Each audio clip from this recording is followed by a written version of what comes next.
এই চিরসবুজ মাঠের পর মাঠ দৃশ্য একমাত্র গ্রাম বাংলাতেই দেখা যায়, তাই না? আমরা এসেছি গ্রামে, আমার শ্বশুরবাড়ি ব্রাহ্মণবাড়িয়াতে। তো এখন আমরা যাচ্ছি আমার খালা শাশুড়ির বাড়িতে, ওনাদের গ্রামে আর কি। ওনাদের গ্রামের নাম হচ্ছে তারুয়া। তো আমার শ্বশুরবাড়ির গ্রাম থেকে এখন আমরা তারুয়ায় যাচ্ছি অটোরিকশা দিয়ে। অনেক দিন পর যেহেতু আমরা ব্রাহ্মণবাড়ি এসেছি, তাই খালা শাশুড়ি শোনার পর থেকে অস্থির করে ফেলেছেন ওনাদের বাসায় যাওয়ার জন্য। আর আমাদেরকে দাওয়াত করেছেন যে ওনার বাসায় যেতে হবে, রাতে খেতে হবে। তো আমরা যাচ্ছি এখন ওনাদের বাসায়। কিছু কিছু মানুষ আছে দেখবেন অনেক বেশি আন্তরিক, আপনার জন্য একদম অন্তরটা দিয়ে দিবে, এমন আন্তরিক হয়। আমার এই খালা শাশুড়িটা ঠিক তেমনই, খুবই সহজ সরল একজন মানুষ। আমি অনেক মানুষ দেখেছি, জটিল টাইপের মানুষও দেখেছি, তবে আমার এই খালা শাশুড়ি খুবই সহজ সরল একজন মানুষ।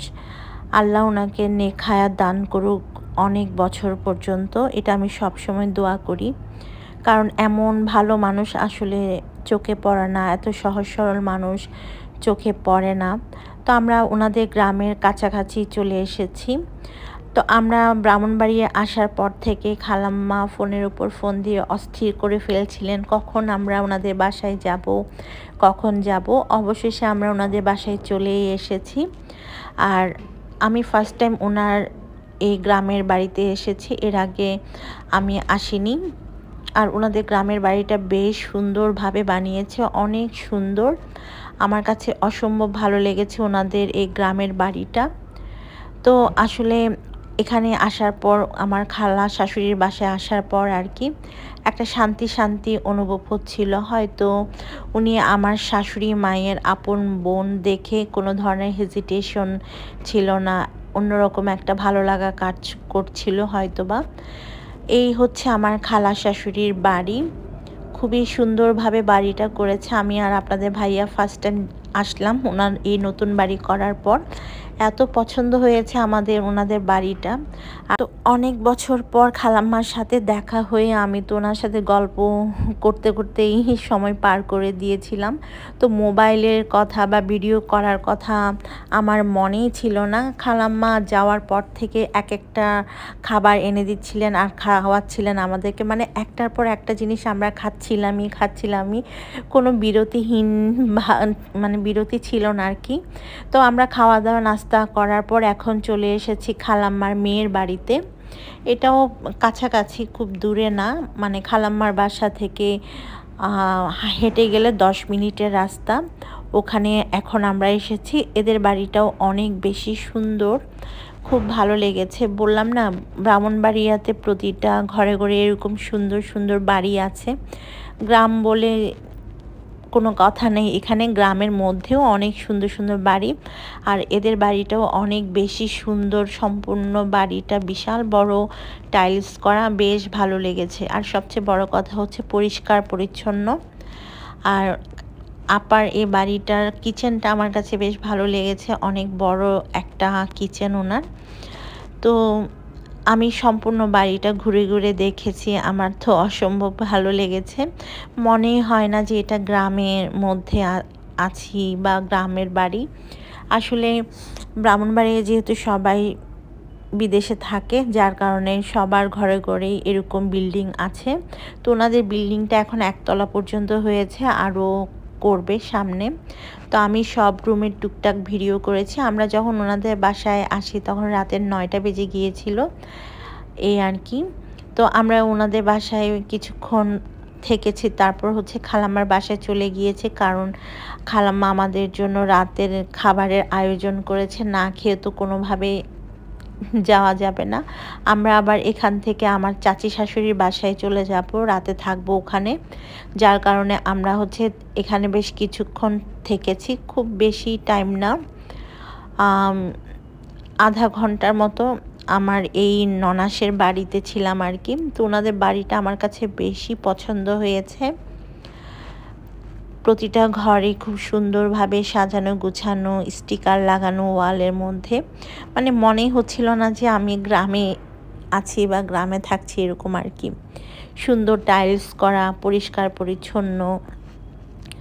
আসলে টাকা থাকলে এখন গ্রামেও খুব সুন্দর বাড়ি করা যায়। আর ব্রাহ্মণবাড়িয়া যেহেতু কম বেশি সবার ঘরে একজন দুইজন বিদেশে থাকে, তাই বাড়ি করাটা খুবই ইজি হয়ে যায় ওদের জন্য, যেহেতু বিদেশ থেকে টাকা আসে অনেক বেশি। তো আমরা ওনাদের বাসা থেকে এখন খালাম্মার বাসায় চলে এসেছি।